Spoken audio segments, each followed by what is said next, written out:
അപ്രതീക്ഷിതമായി സ്പേസിൽ വെച്ച് പ്രതിസന്ധിയിലാവുക. 8 ദിവസത്തെ ദൗത്യം 8 മാസവും കടന്നു നീളുക. ഒടുവിൽ ഭൂമിയിൽ നിന്ന് രക്ഷകരെത്തി അപകടത്തിൽപ്പെട്ടവരെ സുരക്ഷിതരായി തിരികെ എത്തിക്കുക. നാസയുടെ ബഹിരാകാശ സഞ്ചാരികളായ സുനിത വില്യംസിന്റെയും ബാരി ബുച്ച് വിൽമോറിന്റെയും കഴിഞ്ഞ 9 മാസത്തെ അനുഭവം ഏത് ഹോളിവുഡ് സസ്പെൻസ് ത്രില്ലറിനെയും തോൽപ്പിക്കുന്നത്ര നാടകീയമാണ്. നാസയുടെ സഹായത്തോടെ ബോയിങ് കമ്പനി നിർമ്മിച്ച സ്റ്റാർലൈനർ ബഹിരാകാശ പേടകത്തിൽ 2024 ജൂൺ 5 അന്താരാഷ്ട്ര ബഹിരാകാശ നിലയത്തിൽ എത്തിയവരായിരുന്നു സുനിതയും വിൽമോറും. ആ പേടകത്തിൽ മനുഷ്യരെയും വഹിച്ചുള്ള ആദ്യ യാത്രയാണ്. ബഹിരാകാശ നിലയത്തിലേക്കുള്ള സുനിതയുടെയും വിൽമോറിന്റെയും 3ാം യാത്രയാണിത്. പേടകത്തിലെ അപ്രതീക്ഷിതമായ ഹീലിയം ചോർച്ചയും അതിന്റെ ത്രസ്റ്ററുകൾക്ക് സംഭവിച്ച തകരാറും ഇരുവരുടെയും മടക്കയാത്ര വൈകിപ്പിച്ചു. ലോകമെങ്ങും ആകാംക്ഷ പടർന്നു. നാസയുടെ വിശദീകരണം അത് വർദ്ധിപ്പിച്ചു.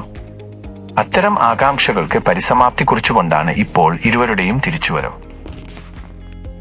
2024 സെപ്റ്റംബർ അവസാനം നാസ വിക്ഷേപിച്ച സ്പേസ് എക്സിന്റെ ക്രൂ ഡ്രാഗൺ വാഹനത്തിലായിരുന്നു മറ്റു 2 യാത്രികർക്കൊപ്പം സുനിതയുടെയും വിൽമോറിന്റെയും മടക്കയാത്ര. ഇവിടെ സ്പേസ് എക്സിനും ബോയിങ്ങിനും നാസ ഒരേ സമയം കരാർ നൽകിയതിന്റെ ഫലങ്ങളാണ് ക്രൂ ഡ്രാഗൺ വാഹനവും സ്റ്റാർലൈനർ പേടകവും എന്നതാണ് കൗതുകകരമായ വസ്തുത. 8 ദിവസം ചെലവിടാൻ പോയ സുനിതയും വിൽമോറും 286 ദിവസം കഴിഞ്ഞാണ് മടങ്ങുന്നത്. അവരെ സംബന്ധിച്ചിടത്തോളം ഇത് അത്ര പുതുമയല്ല. സുനിത തന്നെ മുൻപ് 2 തവണയായി 322 ദിവസം ബഹിരാകാശ നിലയത്തിൽ ചെലവഴിച്ചിട്ടുണ്ട്. മാത്രമല്ല, അപകടത്തിൽപ്പെട്ട 2 പേരെ പോലെയല്ല ഇരുവരും ബഹിരാകാശ നിലയത്തിൽ കഴിഞ്ഞത്. അവിടെ എക്സ്പെഡിഷൻ 72ന്റെ ഭാഗമായി കഴിഞ്ഞ സെപ്റ്റംബർ മുതൽ പ്രവർത്തിച്ചു വരികയായിരുന്നു ഇരുവരും. എന്നുവെച്ചാൽ നിലയത്തിൽ എത്തുന്ന ഗവേഷകരെ പോലെ അവിടെ പരീക്ഷണങ്ങൾ നടത്തിയും കർത്തവ്യങ്ങളിൽ ഏർപ്പെട്ടും കഴിയുകയായിരുന്നു ഇരുവരും. 287 ദിവസം കൂടി സുനിതയ്ക്ക് ബഹിരാകാശ നിലയത്തിൽ കഴിയാൻ സാധിച്ചല്ലോ എന്ന് വിചാരിക്കുന്ന ചിലരുമുണ്ട് എന്നത് മറ്റൊരു സത്യമാണ്. ഓർക്കുക, പലരുടെയും സ്വപ്നമാണെങ്കിലും സ്പേസിൽ കഴിയുക എന്നത് അത്ര സുഖകരമായ സംഗതിയല്ല. ബഹിരാകാശ നിലയത്തിന്റെ കാര്യമെടുക്കാം. ഭൂമിയിൽ നിന്ന് 408 കിലോമീറ്റർ അകലെയുള്ള ഭ്രമണപഥത്തിലാണ് ബഹിരാകാശ നിലയം ഭൂമിയെ ചുറ്റുന്നത്. മണിക്കൂറിൽ ഏതാണ്ട് 28,000 കിലോമീറ്റർ വേഗത്തിൽ.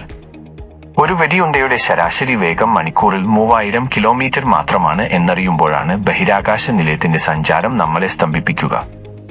ഇത്രയും വേഗത്തിൽ ചലിക്കുന്നതിനാൽ ദിവസവും 16 തവണ ബഹിരാകാശ നിലയം ഭൂമിയെ വലം വയ്ക്കും.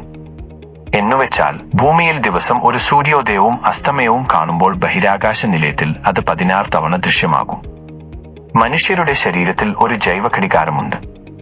24 മണിക്കൂറിൽ സെറ്റ് ചെയ്തു വച്ചിരിക്കുന്ന ഒന്ന്. ബഹിരാകാശ നിലയത്തിൽ 16 തവണ സൂര്യനുദിക്കുമ്പോൾ അവിടെയുള്ള സഞ്ചാരികളുടെ ജൈവ ഘടികാരം കീഴ്മേൽ മറിയും.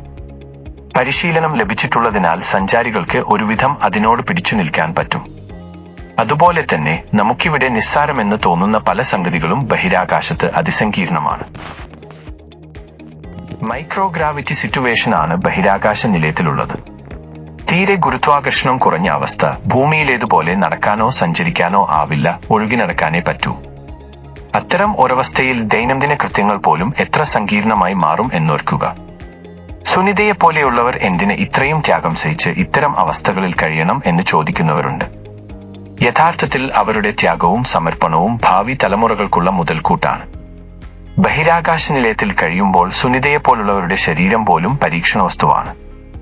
ഭാവിയിലെ ബഹിരാകാശ യാത്രകൾക്കുള്ള വിലപ്പെട്ട പാഠങ്ങൾ നൽകുന്ന പരീക്ഷണ വസ്തു.